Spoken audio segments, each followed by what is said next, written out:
우리 하나님 말씀을 함께 보도록 하겠습니다. 누가복음 12장 13절에서 21절까지입니다.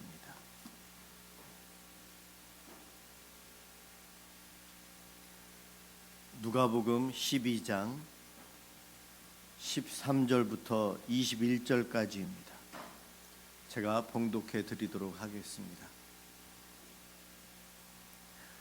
무리 중에 한 사람이 이르되 선생님, 내 형을 명하여 유산을 나와 나누게 하소서 하니, 이르시되 이 사람아, 누가 나를 너희의 재판장이나 물건 나누는 자로 세웠느냐 하시고, 그들에게 이르시되 삼가 모든 탐심을 물리치라. 사람의 생명이 그 소유에 넉넉한 데 있지 아니하니라 하시고, 또 비유로 그들에게 말하여 이르시되 한 부자가 그 밭에 소출이 풍성하매 심중에 생각하여 이르되 내가 곡식 쌓아둘 곳이 없으니 어찌할까 하고, 또 이르되 내가 이렇게 하리라. 내 곡관을 헐고 더 크게 짓고 내 모든 곡식과 물건을 거기 쌓아두리라. 또 내가 내 영혼에게 이르되 영혼아, 여러 해 쓸 물건을 많이 쌓아두었으니 평안히 쉬고 먹고 마시고 즐거워하자 하리라 하되, 하나님은 이르시되 어리석은 자여, 오늘 밤에 내 영혼을 도로 찾으리니 그러면 내 준비한 것이 누구의 것이 되겠느냐 하셨으니, 자기를 위하여 재물을 쌓아두고 하나님께 대하여 부요하지 못한 자가 이와 같으니라. 아멘.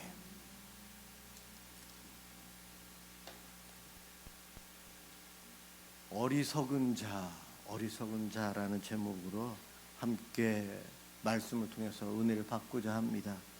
사실 어리석은 자가 우리 모두거든요. 어리석다라는 말은 슬기롭지 못하고 둔하다, 그런 뜻인데요. 가장 비슷한 단어로 제가 잘 생각하는 것이 바보라는 단어예요. 바보는 사실은 욕입니다. 낮잡아보는 말인데, 바보는 지능이 부족하여 정상적으로 판단하지 못하는 사람을 욕하는 말이에요. 어리석고 멍청하고 못난 사람을 비난하는 말. 그런데 저도 그렇고 우리들이 그렇게 하면 나빠지고, 그렇게 하면 불행하게 되고, 그렇게 행하면 안 된다는 것을 알면서도 그 일을 행하는 사람들이 나구나, 우리들이구나 라는 생각을 해봅니다. 성경에서는 어리석은 자와 대조를 해서 지혜로운 자를 이야기합니다.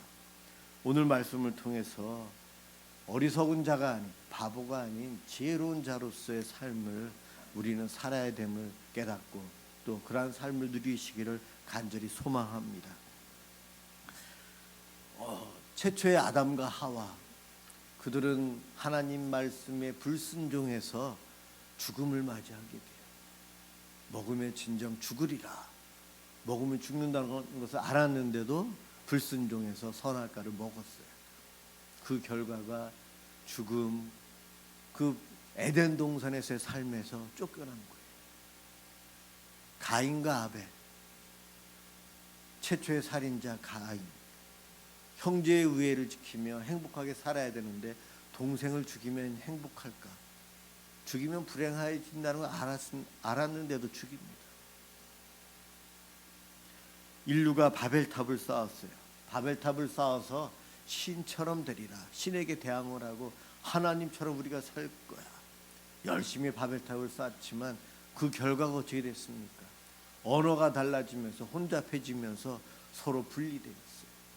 그 결과 오늘날도 우리들이 공부하면서 힘든 것 중에 하나가 외국어 배우는 것.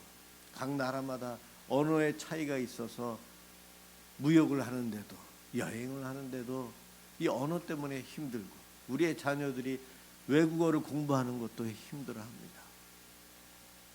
구약 성경의 이스라엘 백성들, 하나님 말씀에 순종할 것을 율법을 통해서 알려주셨고 선지자들을 통해서 알려주셨는데도 계속 불순종합니다.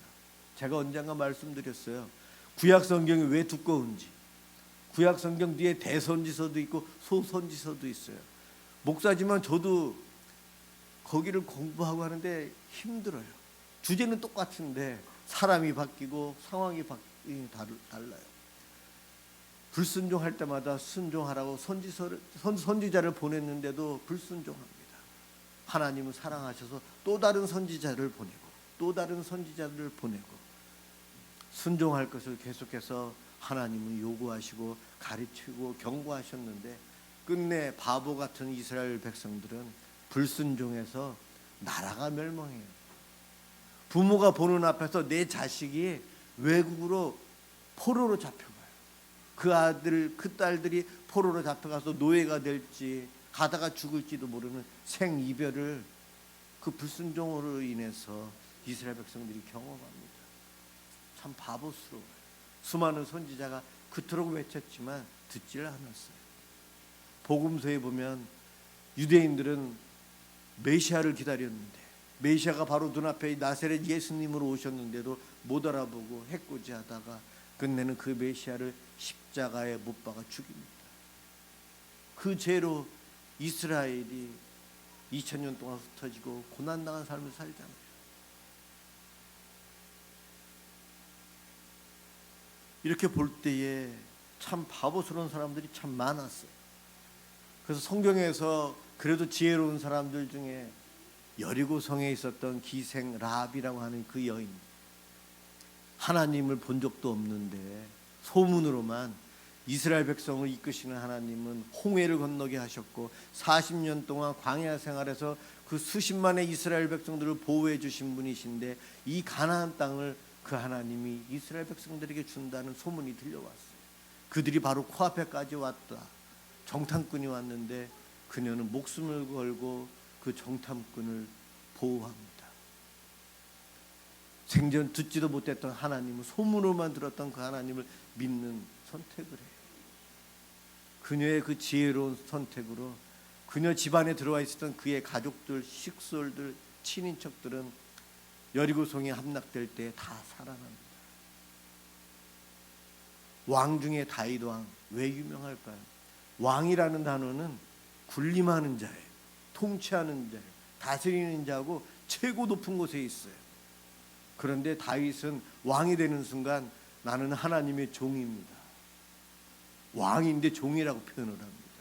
하나님 앞에 왕이라는 단어와 맞지 않는 겸손한 왕입니다.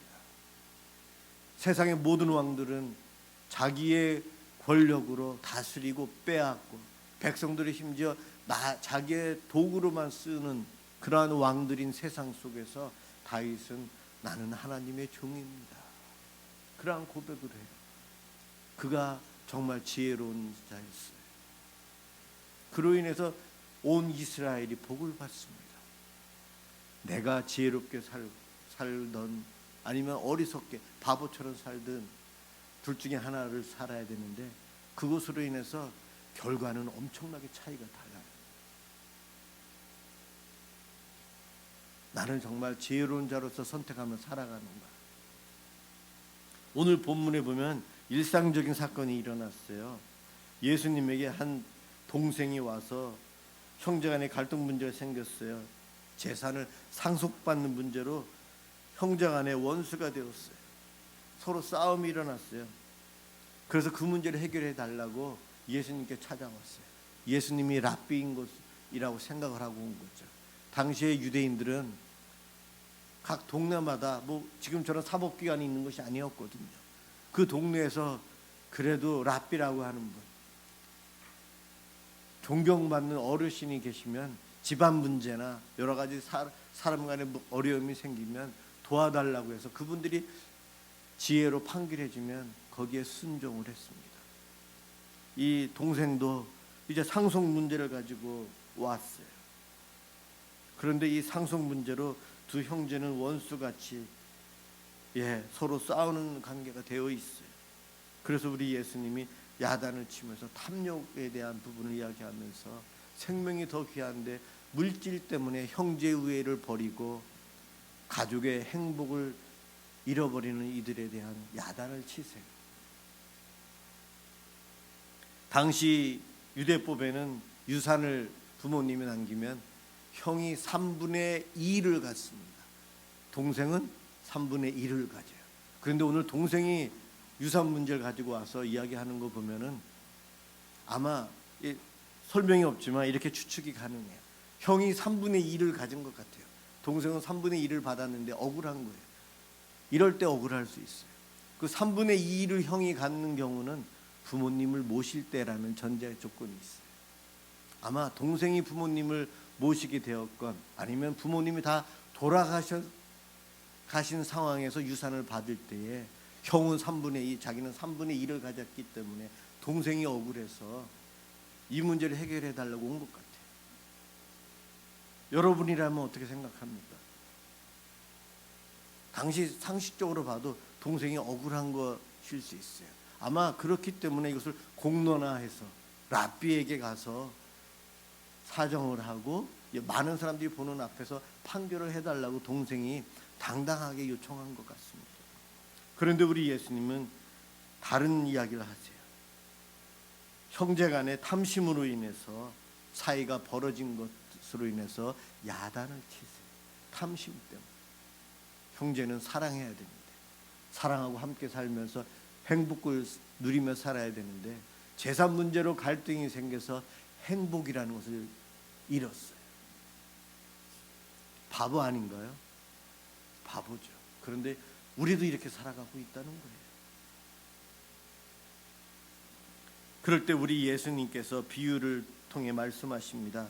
한 부자가 밭에 소출이 풍성했대요. 풍년을 맞이했어요. 그래서 곡식을 많이 걷게 되어서 저장할 공간, 창고가 부족해서 걱정을 합니다. 어찌할까? 내 곡식 쌓아둘 곳이 없네. 어떻게 하면 좋을까? 곰곰이 생각하다가 내 곡관을, 작은 곡관을 헐고 더 크게 지어서 그 많은 소출들을 다 저장해야 되겠다. 그런 결론을 내립니다. 그리고 나서 19절에 보면 그 부자는 착각해요. 내 영혼아, 여러 해 쓸 물건을 쌓아두었으니 이제 먹고 마시고 즐기자. 자기의 영적인 영혼까지도 재산이 많이 쌓이니까 이제는 즐기며 행복하게 살 수 있다. 이 부자는 착각해서 자기의 영혼까지도 행복할 것이라고 평가를 하고 있어요.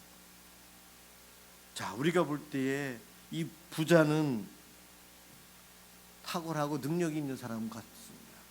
세상은 이 부자를 아마 능력을 인정할 것 같아요. 왜냐하면 그는 지혜로운 농부였으면 확실합니다. 풍성한 소출을 거둘 수 있는 능력이 있었어요. 재산 관리로 잘하는 지혜로운 자였어요. 창고 관리도 잘하고 계속해서 재산을 불려가는 데에 능력이 있는 사람이에요.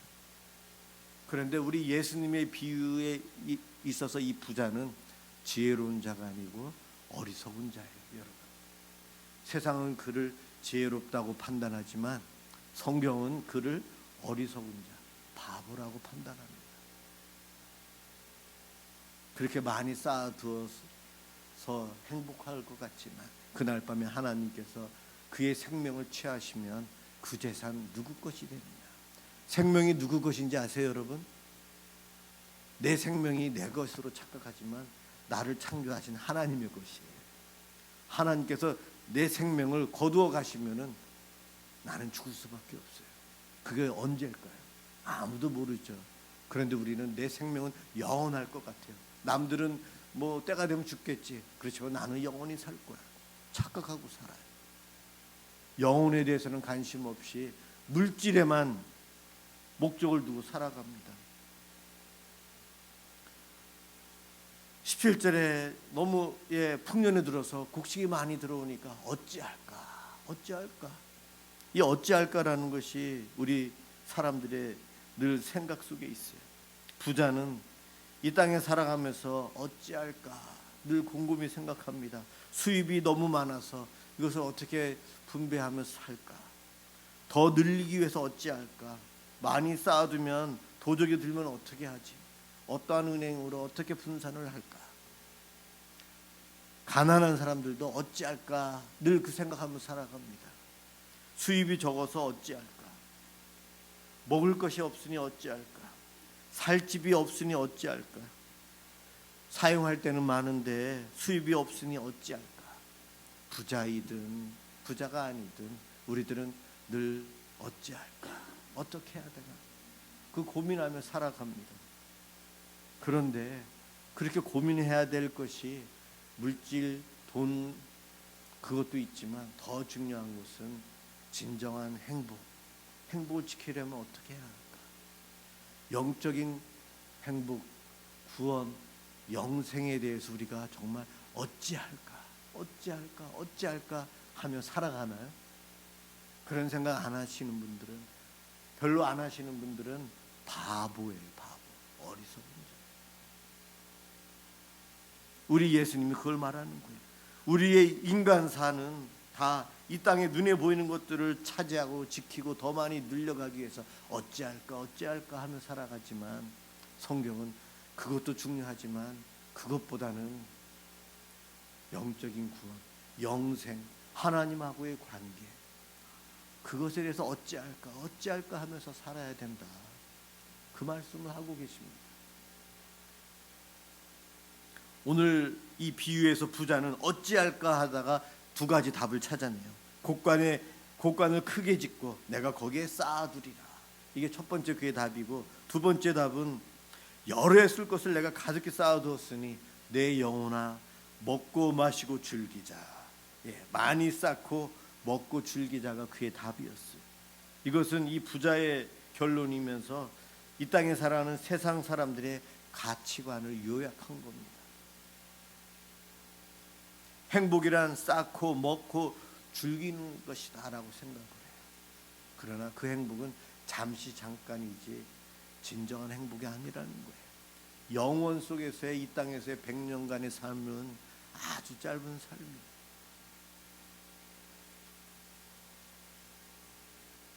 오늘 이 결론을 이야기하면서 우리 예수님은 이 비유에 나온 이 부자의 이 두 가지 답은 빵점을 처리합니다. 0점이에요. 어리석은 자여, 오늘 밤 내 영혼을 도로 찾으리니 그대는 어떻게 되겠는가? 열심히 일을 해서 여러분 주식 투자했는데 수십 배의 결과가 나타났어요. 얼마나 좋아요. 사업을 했는데 정말 대박을 쳤어요. 아주 좋죠. 주일마다 로또 검색하는 게 1순위가 검색어로 올라온다는데 로또에 당첨이 돼서 수십억이 생겼어요. 그런데 하나님께서 그날 밤에 불러가시면 그거 누구 것이냐? 쓸데없다는 거예요.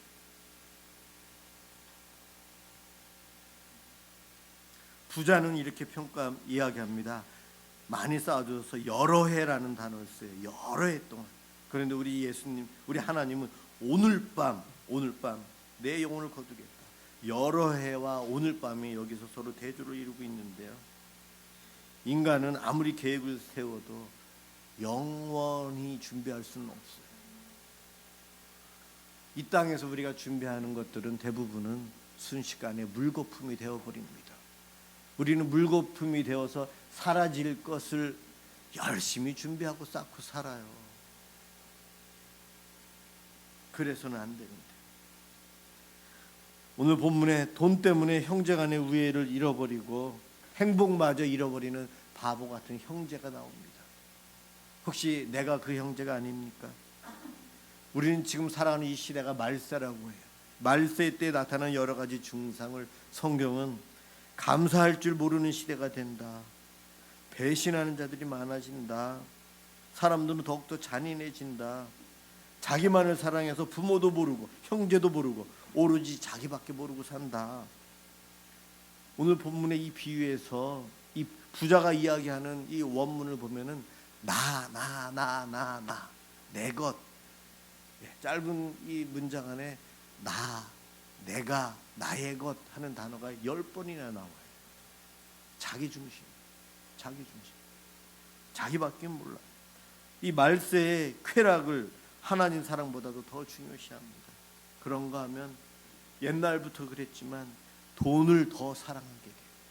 성경에서는 돈을 사랑함이 일만악의 뿌리다, 일만 악의 뿌리다. 세상에 있는 모든 악의 시작은 돈을 사랑하는 것부터 시작된다는 이야기예요. 자, 돈을 사랑하라. 저 돈 좋아합니다. 예. 좋아하는데 사랑하면 안 된대요. 사랑의 대상은 하나님이시고 예수 그리스도 안에서 우리의 가족, 형제, 자매, 이웃들을 사랑하는 거예요. 우리의 사랑의 대상은 인격적인 부분, 하나님과 우리 사람을 사랑해야 돼요. 그런데 인격체가 아닌 돈을 사랑하는 것, 거기서부터 악이 시작이 된다는 거예요. 돈을 사랑함이 일만하게 뿌리다. 돈은 쓰는데 목적이 있지, 사랑하는 것, 돈을 사랑하는 것은 우리 목적이 아니라는 거예요. 돈을 이용하는, 돈을 사용하고 있는 사람을 우리는 사랑해야 되는데 거꾸로 살아요. 사람을 이용해서 돈을 모아요. 사실은 사람을 모으게, 사람과의 사랑을 위해서 돈을 사용해야 되는데 오늘날은 돈 때문에 사람을 희생시키는 말세의 징조의 모습이 나타나고 있죠. 저도 목회하면서 돈이 참 좋아요. 살면서 돈이 좋아요. 돈이 있으면 얼마나 편해요. 돈이 있으면, 그럼요. 그런데 그 돈이 우상 숭배고 사랑하면 안 된다는데, 여러분들에게 돈 많았으면 좋겠어요. 예, 정말 그래요. 우리 교회 후원해 주시고 이런 분들이 계시는데, 예, 이 코로나 사태 때문에 그분들이 어려울까 봐 제가 기도했는데 역시나 한 분이 문자가 왔어요. 너무 어려워서 우리 교회 헌금하는 것을 못 하시게 됐다고, 죄송하다고, 미안하다는 문자를 제가 주중에 받았어요. 너무 마음이 아파요. 제가 계속 기도했거든요. 우리 성도들과 우리 교회에 후원하시는 분들을 주님 보호해 주세요. 그렇지만 이 세상 코로나로 인해서 다 같이 어려움을 겪기 때문에 그 가정에도 어려움이 와서 헌금을 못 하시겠대요. 마음이 너무 아팠어요. 하나님, 그런 가정들이 더 부자가 되면 좋겠는데 우리 하나님은 공평하셔서 그렇게 안 하시더라고요. 그렇지만 저는 그렇게 해달라고 떼쓰고 기도하고 있어요. 여러분들 돈이 얼마나 귀하죠? 여러분들이 주일날 교회 헌금하시는 것, 제가 간접적으로 예전에 미생이라는 드라마를 보면서 뼈저리게 알았어요. 성도들이 한 달 동안 하루하루 그 전쟁터와 같은 세상에서 피와 땀을 흘리면서 번 것이 그 돈인데, 돈이 아니고 피와 땀인데 그것을 헌금하는구나. 그 귀함을 저는 그 드라마를 보면서 그때 깨달았어요. 사실은. 예. 여러분들이 헌금하시는 거 너무나도 귀해요. 여러분들에게 그 헌금하시는 것이 돈을 사랑하지 않고 하나님을 사랑합니다라는 믿음의 고백이라는 거, 저는 그 귀한 고백을 알고 있어요. 예, 참 고맙고 감사해요. 여러분 그 믿음으로 사셔야 돼요. 오늘 주일날 다른 곳에 안 가고 이곳에 오신 것도 세상을 사랑하기보다는 하나님을 사랑한다는 고백으로 이 자리에 오신 거 저 알아요. 참 귀한 믿음이고 너무나도 감사해요. 제가 목사가 아니었다면 저는 여러분들보다도 더 못한 믿음 생활을 했을 것 같아요. 그래서 하나님이 저를 목사를 시키신 것 같아요. 제가 신학교 때 11조금을 알바해서 드리는데 손이 떨려요. 손이 떨려. 신학생인데도 그렇더라고요. 돈이 얼마나 좋은지, 돈이 얼마나 귀한지, 돈을 알게 모르게 사랑하고 살기 때문에 그렇거든요. 그런데 돈을 사랑하기보다는 하나님을 사랑한다는 믿음의 고백으로 헌금하고 하나님 앞에 나 예배를 드리는 여러분들의 모습은 참 귀합니다. 정말 지혜로운 분들이 있어요. 그렇지만 그렇지 않는 분들이 너무나도 많기 때문에 세상은 다 어리석고 바보 같아요. 탐심 때문에 행복을 잃어버려요. 오늘 본문의 탐심 때문에 두 형제가 불화가 돼 있잖아요. 진정한 행복이 무엇인지, 그 돈 때문에 행복을 잃어버립니다. 예수님은 결론으로 탐심을 버리라. 우리 예수님 공생애 3년 동안 사시면서 어떠한 모습으로 사셨나요? 예수님은 능력이 많으셨기 때문에 부자로 사실 수도 있었어요. 신적인 권능이 있으셨기 때문에 오늘날로 말하면 내일 주식이 어떤 종목이 오를지 다 알고 계신 거예요. 예수님은. 그런데 절대 그렇게 해서 돈을 벌지 않으셨어요. 도리어 가난하게 사셨죠. 예수님은 3년 공생의 생활며 사시면서 나누어 주는 삶, 베푸는 삶을 사셨어요. 내 것 취하지 않고요. 이 세상에서 우리가 어떻게 살아야 되는지를 알려주셨어요. 마지막에는 자기 자신의 목숨까지도 우리에게 나누어 주시면서 세상을 떠나신 분이 예수님이시고 그 길을 따라오라고 말씀하셨어요. 이 땅에서 우리가 살아가야 될 방법을 보여주신 거예요. 나누어 주는 삶이지 내 것, 나의 것, 내가 했다, 내 거다, 내 거다. 나의 것을 쌓아두기 위해서 살아가지 말라고 합니다. 여러분, 보화, 보물은 천국에 쌓아두어야 되지 이 땅에 쌓아두면은 하나님이 내 생명을 걷어가면, 아니면 그 물질을 다른 사람에게 주님께서 밀어내시면 다 없어져요. 우리는 보물을 천국에 쌓아두기 위해서 살아야 합니다. 종말을 준비해야 돼요. 이 부자는 자기가 언제 죽을지 몰랐거든요. 여러분, 종말을 준비하는 삶이 무엇인가요? 예수님 잘 믿어야 돼요. 예수님 잘 믿으셔야 돼요. 예수님 잘 믿는 것이 종말을 준비하며 살아가는 거예요. 우리 예수님 십자가에 죽으신 것이 나의 죽음이고요, 예수님의 부활이 나의 부활이고, 예수님의 영광스러운 하늘나라 하나님 보좌 우편에 앉아 계신 그 영광이 나의 영광이 됩니다. 이 순간 그것이 믿어지고 입술로 고백하고 마음으로 그 주님을 영접한 자는 하나님 나라를 나의 것으로 하고 살아가는 거예요. 천국의 보화를 쌓아두는 삶이에요. 우리 하나님도 우리 인류를 구원하실 때 예수 그리스도 안에서 인류를 구원하셨거든요. 저와 여러분들은 이 땅에서 예수 그리스도 안에서 형제들을 사랑하고 살아야 되고, 예수 그리스도 안에서 믿는 믿음으로 돈을 벌면서 살아가야 돼요. 그리고 예수 그리스도의 사랑 안에서 그 돈을 관리하고 사용하면서 사셔야 돼요. 예수 그리스도 안에서라는 말은 하나님의 뜻 안에서 살아가는 겁니다. 그거 바깥에서 살아가는 사람들이 오늘 본문에서 말하는 어리석은 자요, 바보 같은 사람들이에요. 오늘날 돈 때문에 사람을 죽이고, 돈 때문에 배반을 하고, 돈 때문에 부부가 갈라지고, 돈 때문에 싸움이 일어나고 전쟁이 일어나고 있어요. 더 심해질 겁니다. 앞으로 더 심해질 거예요. 그러한 세상에 우리가 살아야 되고 우리의 자녀들이 살아야 되는데, 우리가 해야 될 일은 예수를 더 잘 믿어요. 하나님을 더 잘 믿어요.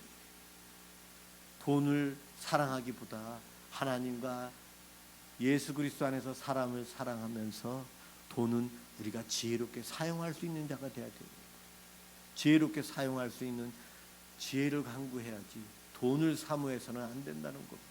돈을 사모함으로 형제 간의 우애와 가족의 행복을 저버리는 오늘 본문에 나와 있는 이 형제들은 참 바보 같은 사람들인데, 진정 나는 어떻게 살아가나요? 여러분들은 어떻게 살고 있습니까? 어리석은 자요. 예.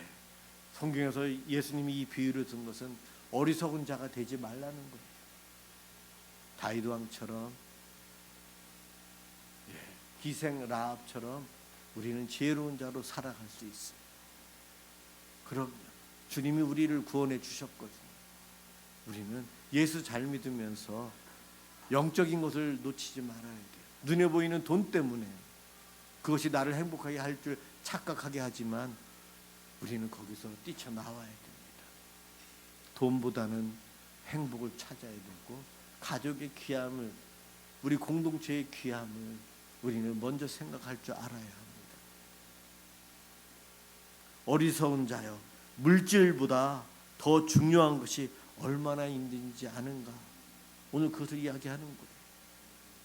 내가 과연 물질을 쫓아 사는가, 아니면 눈에 보이지 않는 행복, 영적인 것, 생명을 추구하며 살아가는가? 나를 점검해 보시고, 우리는 어리석은 자, 바보가 아닌 지혜로운 자로서 이 땅에 살아감으로 주님께서 주시는 행복을, 천국을 이 땅에서도 경험하며 살아가시길 주님의 이름으로 축원합니다. 기도하겠습니다.